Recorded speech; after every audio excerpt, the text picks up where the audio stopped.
요즘 설교하려면 뭔가 유틸리티들이 너무 많아서요. 자, 괜찮습니다. 너무 반갑습니다. 저는 뭐 소개를 받은 서경석이라고 하고요. 코미디언하고 이름이 똑같아서 한 번 들으면 절대 안 까먹는 그런 이름입니다. 그래서 너무 좋고요. 제가 이 예배당에 들어왔을 때 제일 많이 들었던 말이 뭐냐면 저에게 오셔서 감사하다는 말을 말씀하셨어요. 와주셔서 고맙습니다. 말씀 나눠 고맙습니다. 근데 솔직히 말씀드리면 사실 제가 여러분들에게 더 감사합니다. 왜냐하면 2주 전에 제가 송민우부터 설교를 부탁을 받았을 때부터 지금까지 여기에 전하는 말씀을 준비하면서 사실 제가 더 많이 은혜를 받았어요. 그리고 제가 더 많이 회개의 눈물도 흘렸고 이 말씀이 사실 저에게 더 큰 감동이 되었기 때문에 여러분들한테 자신 있게 올라설 수 있는 것 같습니다. 그래서 오늘 말씀을 들으시면서 혹시라도 말씀을 들으시면서 이 말씀이 좀 도전이 되는 말씀이 있을 수 있다면 그건 여러분에게 드린 도전이 아니라 제가 개인적으로 받은 도전이었기 때문에 조금 이해해 주셨으면 좋겠고요. 또 엄청 격려를 더 많이 받으신다고 한다면 그 격려는 여러분이 받으실 격려입니다. 그래서 여러분들이 풀리 하나님께 격려를 받으셨으면 좋겠다 생각을 하게 되었습니다. 이 말씀을 꼭 드리고 싶었고요. 그리고 두 번째 또 이게 이 예배를 드리면서 제가 어떤 걸 느꼈냐면 이 예배 안에 기쁨이 있습니다. 그리고 이 예배 안에 날 것이 있습니다. 너무 좋은 것 같아요. 저는 이제 장로교 생활을 했던 모태신앙이거든요. 거기서 느끼지 못했던 이 날 것, 그것이 저를 이 교회에 있게 한 것이 아닌가 생각을 하거든요. 근데 오랜만에 여기 잠실교 왔을 때 제가 걱정 반 뭐 우려 반 뭐 어떨까라고 이렇게 생각을 하고 왔는데 역시나 이 날 것에 그 예배가 너무 좋은 것 같습니다. 아마 여러분 예배를 계속 이렇게 즐겨 나가신다면 여러분 삶에 진짜 큰 기쁨으로 이 예배와 함께하지 않을까 생각이 들어서 이 말씀을 꼭 드리고 싶었습니다. 제가 슬라이드가 넘어가겠죠? 자, 예. 제가 첫 번째 슬라이드를 준비한 거는 관람차와 롤러코스터입니다. 여러분 어떤 걸 더 좋아하십니까? 혹시 롤러코스터 별로 이렇게 나이가 드시니까 이제 멀미하시나 봐요, 그죠? 멀미하죠. 그리고 유람차 좋아하시는 분, 그렇죠? 예. 뭐 정답은 아실 거예요. 롤러코스터가 사실 좋습니다. 재밌잖아요. 근데 자주 저도 타니까 이제 멀미를 하더라고요. 그래서 이제 못 타게 됐는데 사실 탈 수만 있으면 롤러코스터를 타고 싶습니다. 내가 왜 그 사진을 보여드리냐면 제가 이 교회와 함께한 시간이 이 롤러코스터 같습니다. 왜 이렇게 변화가 많고 사건 사고도 많고 막 그러더라고요. 그래서 어떤 분들은 이런 교회를 보면서 야 이게 교회냐? 라고 얘기한 분들도 있어요. 근데 솔직히 말씀드리면 이렇게 살아있으니까 교회입니다. 정말 살아있기 때문에 문제가 있는 거예요. 여러분의 자녀가 죽었으면 절대 문제 일으키지 않습니다. 그죠? 저는 우리 교회가 정말 살아있음을 많이 느끼고요. 제가 이 교회를 통해서 많이 배운 것이 뭐냐면 그것입니다. 과연 교회란 무엇인가 라는 것을 굉장히 많이 배우고 있어요. 항상 이런 거 있을 때마다 교회란 무엇인가에 대한 질문을 하게 됩니다. 그래서 최근에 일련의 사건을 통해서 제가 한 가지 배운 게 있습니다. 교회가 그리스도의 몸이라는 것을 정말 뼈저리게 배웠습니다. 바울이 그 교회를 비유할 때 두 가지로 비유합니다. 하나는 건물과 몸을 비유하는데요. 제가 예전에 아마 여기 잠실 몇 번 분들과 함께 교회는 건물이라는 주제를 가지고 설교를 했던 것이 기억이 납니다. 근데 바울이 교회를 건물로 비유하든 몸으로 비유하든 그들이 포커스는 하나예요. 하나됨입니다. 하나됨에 포커스하기 위해서 건물과 몸을 비유하는데 근데 제가 요즘 생각이 들었어요. 이 교회가 건물과 몸의 차이가 뭘까? 건물은 여기 보시면 알겠지만 저 건물 관리하는데 건물은 균열이 있어도 그냥 웬만하면 안전이 별 문제가 없으면 그냥 갑니다. 그렇지 않나요? 그냥 괜찮다고 합니다. 관리수장님들 물어보면 괜찮아 이렇게 합니다. 그런데 몸은 좀 다른 것 같아요. 왜냐하면 몸은 생명이잖아요. 여러분 손톱 끝에 가시 하나 박혀보신 적 있죠?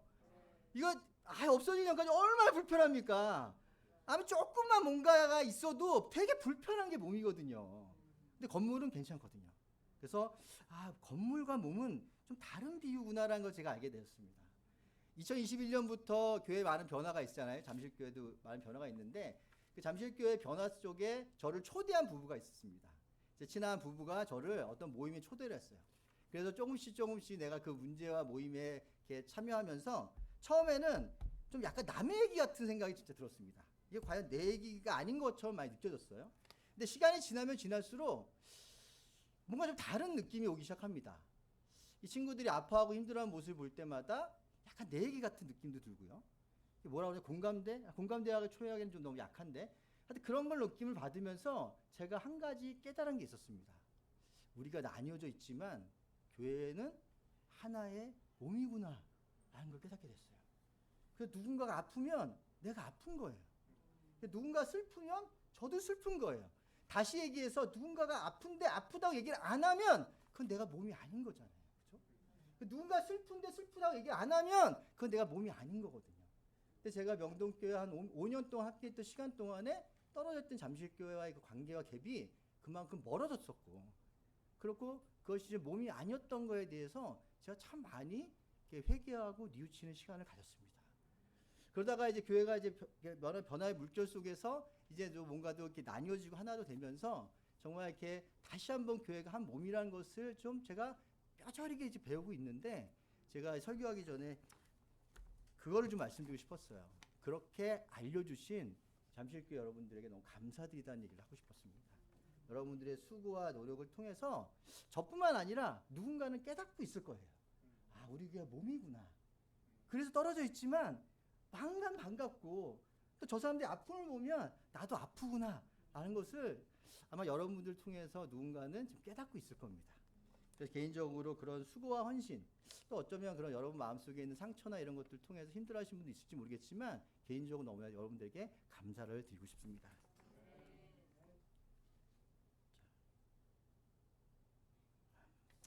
제가 원래 하여튼 그리고 그러면서 제가 요즘 그 이제 에베소서를 좀 공부를 하고 있습니다. 이게 사람들 만나면서 제 마음속에 막 울림이 되는 성경 구절이 있는데 그 구절을 쫓아서 가다 보니까 그게 에베소서였던 거예요. 그래서 에베소서를 보고 있는데 우리는 그 에베소서에 있는 한 몇몇 본문을 중심으로 여러분과 말씀을 나누고 싶습니다. 여러분 아시겠지만 에베소 교회는 바울이 2차 전도 여행 때 잠깐 들려서 먼저 세웠어요. 그런 다음에 그 다음 3차 전도 여행 때는 2년 반이란 시간 동안에 머물면서 그 교회를 섬겼습니다. 한마디로 말해서 처음에는 전도자로서 이벤저리스트를 갔다가 다음에는 소위 말하는 패스처 목회자, 사실 목사라는 말은 별로 안 쓰는데 목회자로서 교회를 섬긴 굉장히 특별한 교회입니다. 그 교회가 특별하다는 걸 어떻게 알 수 있냐면 사도행전 20장에 보면 바울이 그 장로들하고 헤어질 때 그 장면들을 사도행전 20장에 묘사를 하고 있어요. 그래서 자기가 얼마나 노력했는지 수고했는지 설명해주고 마지막에는 그들에게 어떠한 당부의 메시지를 전하고 갑니다. 그 당부의 메시지가 이거입니다. 같이 한번 읽어보면 좋을 것 같은데 한번 읽어보겠습니다. 내가 떠난 뒤에 사나운 이리들이 여러분 가운데로 들어와서 양떼를 마구 해하려는 것을 나는 압니다. 바로 여러분 가운데서도 제자들을 이탈시켜서 자기를 따르게 하려고 어그러진 것을 말하는 사람들이 나타날 것입니다. 그러므로 여러분은 깨어 있어서 내가 3년 동안 밤낮 쉬지 않고 각 사람을 눈물로 훈계하던 것을 기억하십시오. 바울이 너무나 애정을 쏟았던 교회인데 걱정이었던 거예요. 내가 떠나고 나면 이리 때가 나타나서 이 교회를 쪼개놓을 거라고. 그 염려가 너무 많았던 거예요. 그래서 바울이 로마의 감옥에 갇히자마자 편지를 쓴 거예요. 그래서 이 에베소서 안에는 교회를 어떻게 되면 하나로 만들 수 있는지, 교회가 왜 하나가 돼야 되는지에 대한 이론적인 가르침도 있고요. 또 실제적인 가르침도 있습니다. 그래서 이론과 실제를 잘 겸비한 매뉴얼과 같은 놀라운 책입니다. 그래서 저는 오늘 여러분과 그 중에 에베소서 4장 1절에서 3절 말씀을 중심으로 여러분과 하나님의 말씀을 좀 나누고 싶습니다.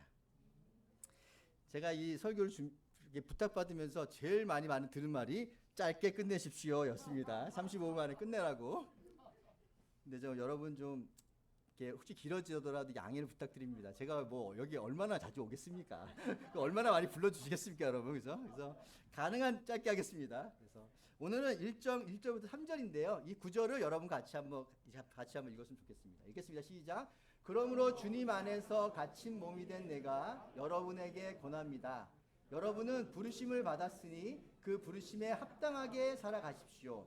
모든 겸손과 온유로하고 오래 참음으로 사랑 가운데서 서로 용납하고 여러분은 성령이 여러분을 평화의 띠로 하나가 되게 해주신 것을 힘써 지키십시오. 아멘. 제가 어떠한 구절에 이끌려서 예배소로 왔다고 그랬잖아요. 혹시 어떤 구절인지 보이십니까? 어떤 구절일까요? 이게 맞춤 문제 커피 쿠폰 써야 되나요? 어떤 구절일까요? 네. 평화의 띠. 아, 평화의 띠랍니다. 예. 힘써 지키십시오. 네. 네. 송미. 예? 성령.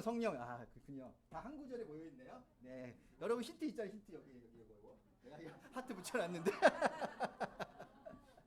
제가 그 교회가 이제 연합의 분위기로 만들어갈 때 제 마음에 울렸던 구절이 바로 이 구절이었습니다. 성령이 평화의 띠로 하나를 묶어주신 거를 힘써 지키라는 이 구절이 자꾸 내 마음에 울리는 거예요. 근데 처음에 이게 에베소서에 나온 구절인지 몰랐어요. 그래서 제일 먼저 우리는 검색하잖아요. 검색을 봤더니 에베소서인 거예요. 그래서 에베소 1장부터 제가 말씀을 읽기 시작했습니다. 근데 이 오늘 본문은 에베소서에서 앞에 이론을 설명하는 교리 부분과 실천하는 부분의 딱 중간에 있는 구절로서 어쩌면 바울이 이 편지를 쓴 가장 큰 목적, 그것이 바로 이 3절의 이야기가 아닌가 생각합니다. 여러분 하나 되게 해주신 것, 그러니까 너희가 하나 되게 만든 게 아니에요. 성령이 하나 되게 해주신 것을 힘써서 지켜라. 근데 어떻게 하면 될지에 대한 해답이 이 세 가지 구절에 녹아 있습니다. 그래서 저는 여러분과 오늘 설교 주제가 아까 영준이 형님이 설교 제목이 뭐냐 물어봤는데 비밀 그랬거든요. 이것 때문에 그랬는데 제목이 바로 이 3절입니다. 성령이 여러분을 평화의 띠로 묶어서 하나가 하게 된 것을 힘써 지키라고요.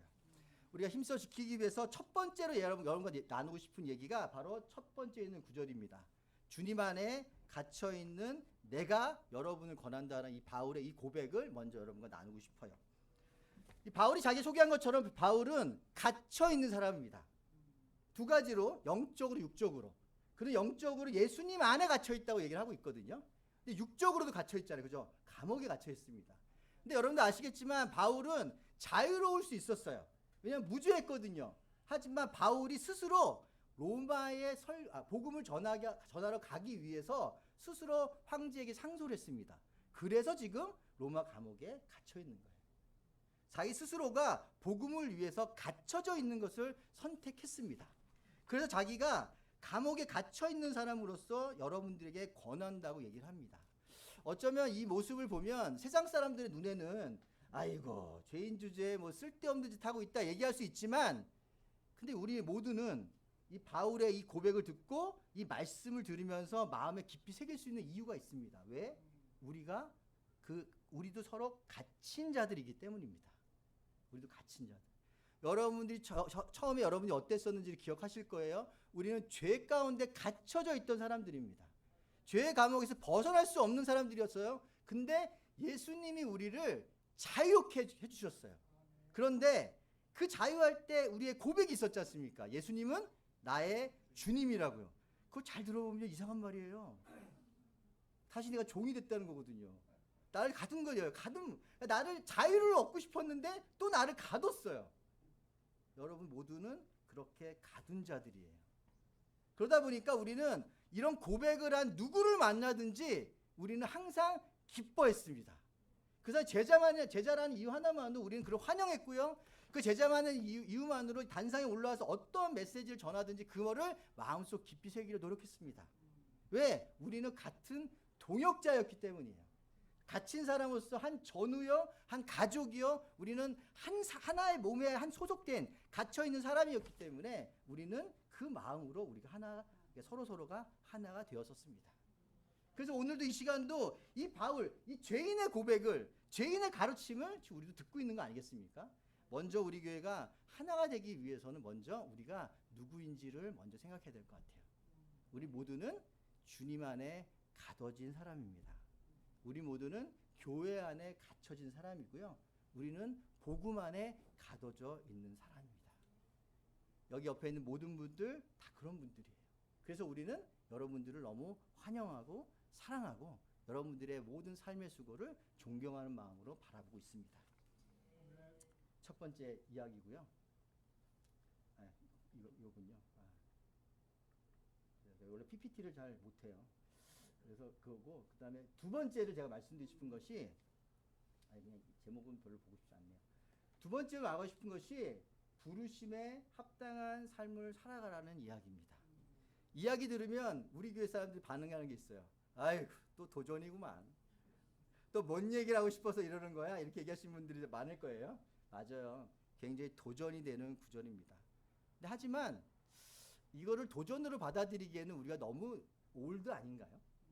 너무 많이 나이가 들었죠. 그래서 저는 이 구절을 보면서 떠오르는 성경 구절 몇 가지가 있었습니다. 바로 이 구절들입니다. 합당한 삶을 설명하기에 적절한 구절들인 것 같아요. 첫 번째는 우리는 그리스도의 옷을 입은 사람들입니다. 우리 구체하게 더 이상 자세하게 설명 안 하겠습니다. 여러분 우리는 그리스도의 옷을 입은 사람들이에요. 또 우리는 그리스도의 향기가 풍겨나는 사람들입니다. 또한 우리는 몸 안에 그리스도의 흔적을 지닌 사람들입니다. 그리고 우리는 사는 것이 그리스도인 사람들입니다. 누가요? 우리가요. 합당한 삶을 산다는 것은 저는 이런 의미로 와 닿았습니다. 우리 교회는 제자란 말을 되게 강조합니다. 그래서 제자 이꼬르 구원받은 사람 뭐저 그리스도인 X 이렇게 적고 했었는데요. 제자는 어떻게 보면 제자가 되는 길은 저는 쉬운 것 같습니다. 왜냐하면 말씀에 반응해서 내가 선택하면 되거든요. 내가 선택하면 돼요. 그래서 나는 제자가 되는 길은 참 쉬웠다는 생각이 너무 들었습니다. 그런데 여기 그리스도인이라는 말이 있는데 이 말은 저에게는 굉장히 어려운 말이었습니다. 여러분 사도행전에서 여러분 아시겠지만 그리스도인이라는 말을 처음 들은 사람이 누구지? 어디죠? 안디옥 교회 교인들입니다. 근데 안디옥 교회를 누가 세운지 아십니까? 모르는 게 당연하죠. 왜냐하면 성경에 안 나오니까요. 거기 단지 그냥 키프로스 어디에서 온 누군가가 세웠다라고 얘기했지 사람의 이름이 나와 있지 않습니다. 어느 누군가가 말씀에 반응한 그 사람이 와서 이방인들에게 처음으로 전도하기 시작했던 교회가 안디옥 교회였어요.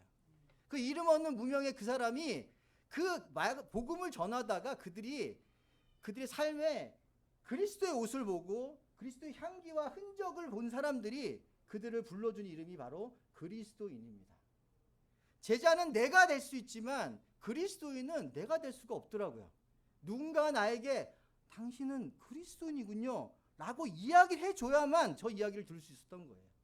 내가 교회 안에서는 그리스도인이란 말을 들을 수 있을지 모르겠지만 내 교회를 뻔한 삶 속에서도 내가 과연 그리스도인이란 말을 듣고 있는지가 정말 저의 마음을 움직이게 되더라고요. 교회 안뿐만 아니라 교회에서 바깥에서까지 합당한 삶을 사는 사람에게만 주어지는 영광스러운 이름이 그리스도인이란 이름인 것 같아요.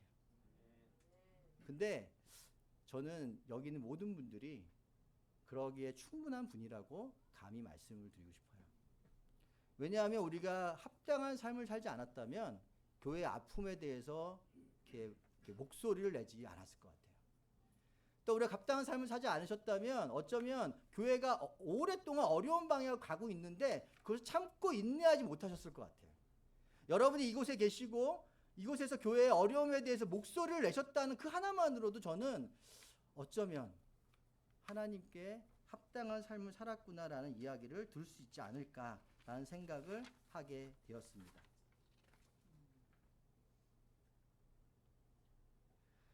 요한계시록 2장에 보면 예수님께서 에베소 교인들에게 얘기하신 말이 있어요. 이 구절을 저는 오늘 여러분들에게 들려드리고 싶었습니다.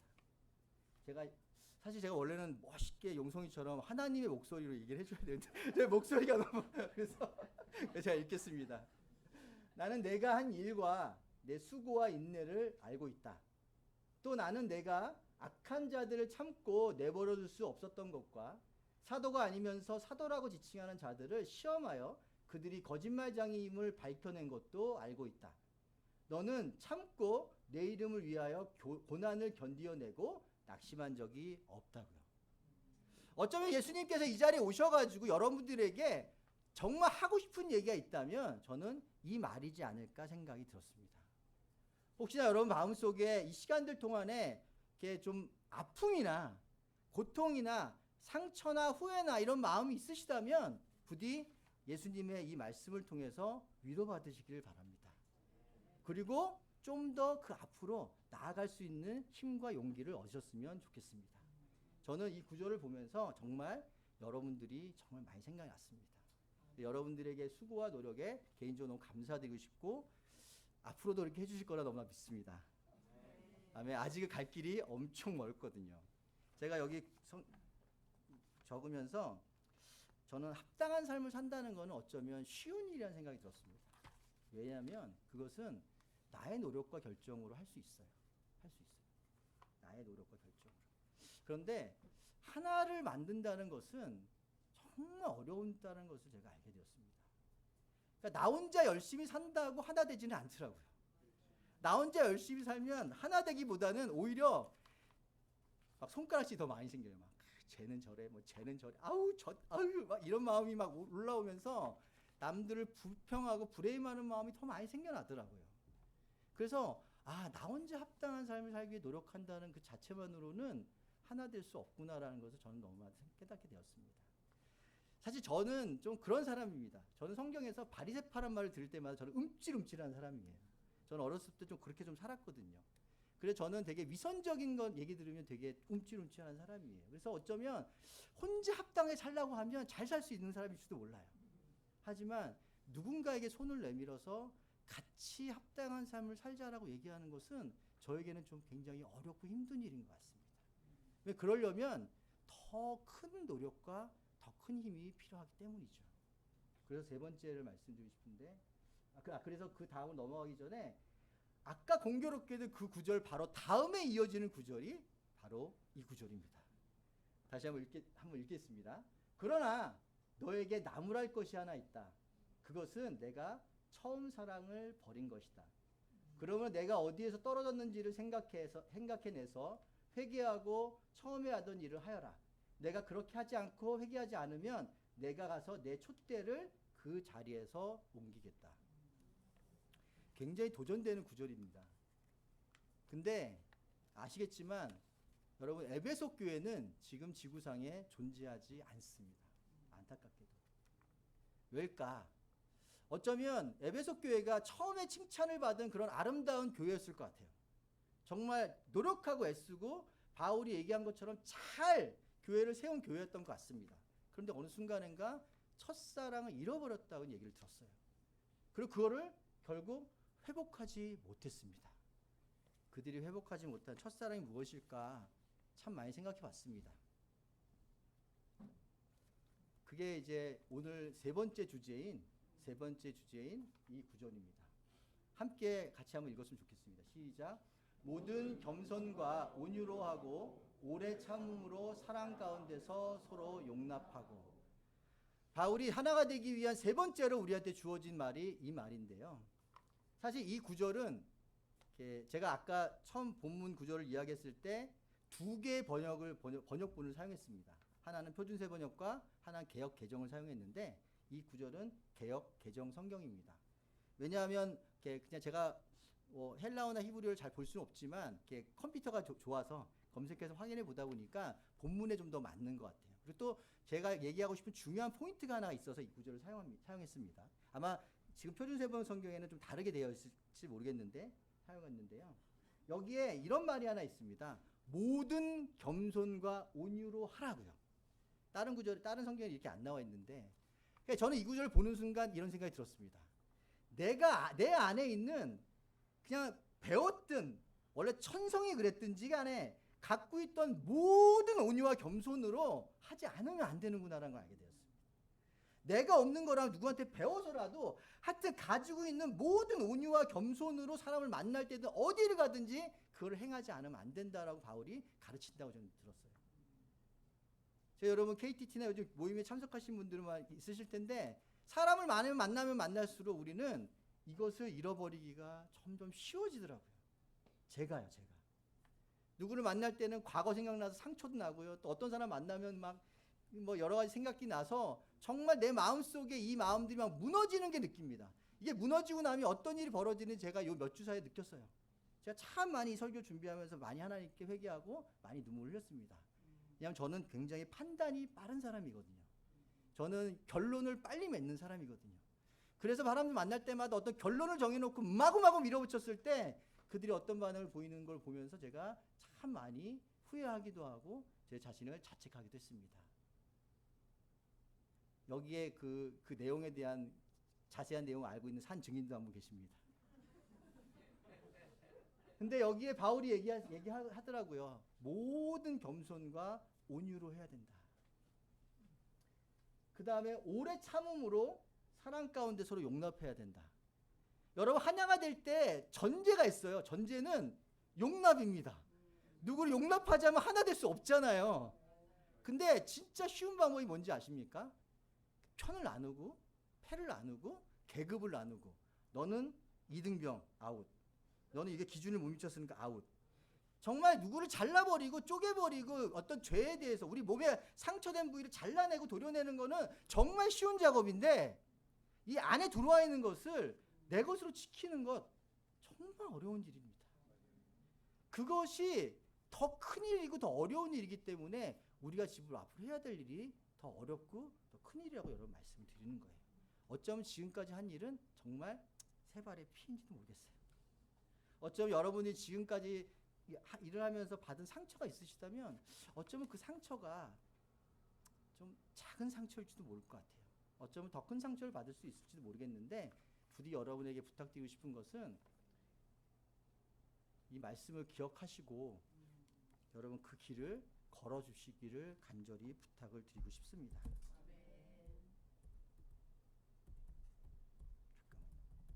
아멘서.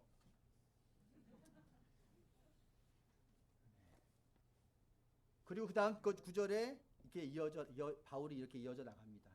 여러분은 성령이 여러분을 평화의 띠로 묶어서 하나가 되게 해주신 것을 힘써 지켜달라고. 앞에 그 겸손과 온유를 생각할 때마다 떠오르는 사람이 하나 있습니다. 여러분 어떻게 아시겠지만 예수 그리스도입니다. 자기 자신을 팔아먹을 것을 너무 알면서도 그 최후의 만찬 자리에서 기꺼이 손을 내밀어서 함께 식사를 나누었던 그 예수님의 모습을 저는 기억하게 되었습니다. 제가 그 모습을 기억할 때마다 그 모습을 기억할 때 이번 주에 굉장히 후회했던 일들이 있었습니다. 한 가지 개인적인 얘기를 원래 잘 안 하는데 나누고 싶은 것은 제가 이 모임을 할 때마다 그런 판단이 섰었습니다. 어떤 사람들은 이걸 정치적으로 이용해 먹고 있구나. 여기서 이득을 얻으려고 해. 저 사람 이상한 사람이야. 라는 말이 내 안에 막 올라오더라고요. 어떤 분하고 그런 얘기를 나눈 적도 있었습니다. 근데 그분이 저에게 했던 말이 굉장히 제 마음에 큰 울림으로 남았습니다. 경서가 그냥 속아주면 되지 않겠니?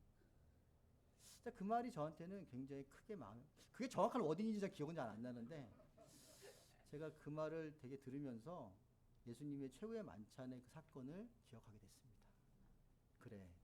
그래 그냥 좀 속아주면 되는 건데 그거 아니라고 하면 준비가 안 됐다고 하면 그래 좀 기다려주면 되는 건데 라는 생각을 제 마음속 깊이 하게 되었습니다. 아마 여기 계신 분들 저보다 더 올드 크리스찬들 저도 조금 이제 짬밥을 먹었는데 제 아내들은 저보다 또 더 오래됐고 여기 또 형수님도 오래되신 분도 계신데 아마 그분들을 대변하는 말이 있다면 저는 그 오래 참음이라는 생각이 들었습니다. 근데 사랑의 대전제는 오래 참음이잖아요. 그 여러분들이 오래 참고 견뎌서 하나를 이루는 것을 꼭 보시는 그날까지 여러분 그것을 기다려주시고 인내해주시기를 간절히 부탁드리고 근데 정말 놀라운 건 성령이 여러분을 평화의 띠로 하나를 묶었다고 했잖아요. 성령님께서 얼마나 노력하신지 아십니까 여러분? 그것은 창세기 때부터 사도행전 2장 38절까지의 역사를 보시면 됩니다. 그게 성령님의 노력이었습니다. 그 이후의 역사는 우리가 성령님의 짐을 짊어져야 되는 거죠. 그 성령님의 역사만큼 우리가 해야 되는데요. 근데 놀라운 것은 그렇게 하나를 이룰 수 있는 사람에 대해서 예수님은 이렇게 얘기했습니다. 평화를 이룬 사람은 복이 있다고. 그들을 하나님의 자녀라고 한다고요. 저는 우리 교회 안에 하나님의 자녀라고 불리는 사람들이 넘쳐난다면 이 교회 안에 정말 평화가 있을 걸 믿습니다. 여러분 그런 평화로운 교회가 여러분 꿈이지 않나요? 그렇게 하고 싶지 않습니까? 그러기 위해서는 정말 우리는 예수님의 본을, 예수님의 그 첫사랑을 기억하시길 바라겠고요. 그것을 계속 이겨나간다면 우리는 결코 하나됨을 지켜나갈 수 있으리라 믿습니다. 아이고, 이게 제가 설교 때마다 이 사진 되게 많이 쓰거든요. 우리 교회에서 가장 영적일 때가 언제냐? 이 사진일 때가 항상 얘기합니다. 형제자매들이 얼굴에 모아서 하나 예수님의 얼굴을 그렸잖아요. 정말 우리 교회 안에 하나님의 자녀란 이름을 들을 수 있는 사람들이 넘쳐난다면 우리는 이런 모습이 되지 않을까요? 저는 저 모습이 우리 교회가 되길 바라고, 그러면 정말 우리 안에 너무 큰 기쁨이 있지 않을까요? 그리고 또 우리 자녀들에게 그 교회를 물려줌에 있어서 너무 자랑스러울 것 같아요. 그래서 정말 이 사진을 너무 보여드렸고요. 이 옆에 있는 사진은 지금의 에베소 교회의 모습입니다. 에베소 교회가 굉장히 엄청난 규모에 있는 교회였습니다. 그러나 지금은 존재하지 않습니다. 왜일까요? 바울의 이야기를 잘 들었고 열심히 노력했습니다. 그래서 성공도 이뤘어요. 근데 성공 뒤에 오는 교만함과 불신과 나눔으로 인해서 그 교회가 쪼개졌고 결과적으로는 지금은 폐허만 남아있는 교회가 되었습니다.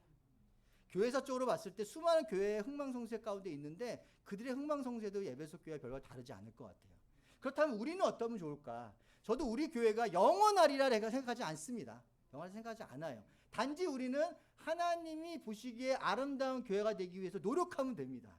그 노력만을 가지고도 우리는 충분히 우리의 삶을 살 가치가 있다고 생각합니다. 먼 미래에 서울 그리스도교회, 한국 그리스도교회, 그리스도교회라는 이름이 없어도 상관이 없어요. 하지만 우리가 했던 그 노력만큼은 남아있을 거기 때문에 생각합니다. 저는 그 노력이 우리 자녀들에게 전해지고 자녀와 자녀들에게 전해질 수만 있다면 우리 교회 이름은 존재하지 않아도 된다 생각합니다. 마지막으로 제가 하나의 기도문을 여러분과 함께 읽으면서 마치려고 합니다. 제가 원래 이렇게 워딩이 좀 별로 잘 워딩이 없어서 딱 보니까 제 마음이 잘 드러나 있더라고요. 그래서 우리 같이 한번 읽으면서 여러분 마음속에 오늘의 메시지를 좀 담을 수 있으면 좋겠습니다. 한번 같이 한번 읽을까요? 평화의 기도. 주여 저를 평화의 도구로 써 주소서.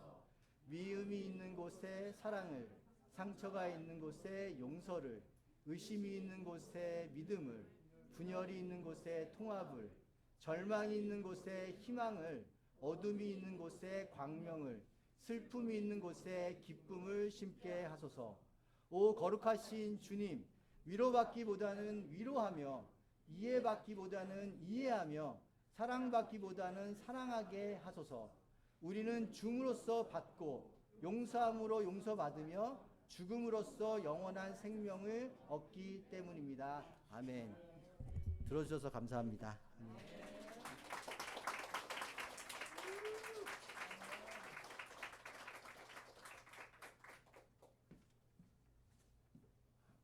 아멘. 이 시간은 반응과 광고의 시간입니다. 어저께 예배 준비팀에서 상의를 했는데 앞으로는 그 이제 반응은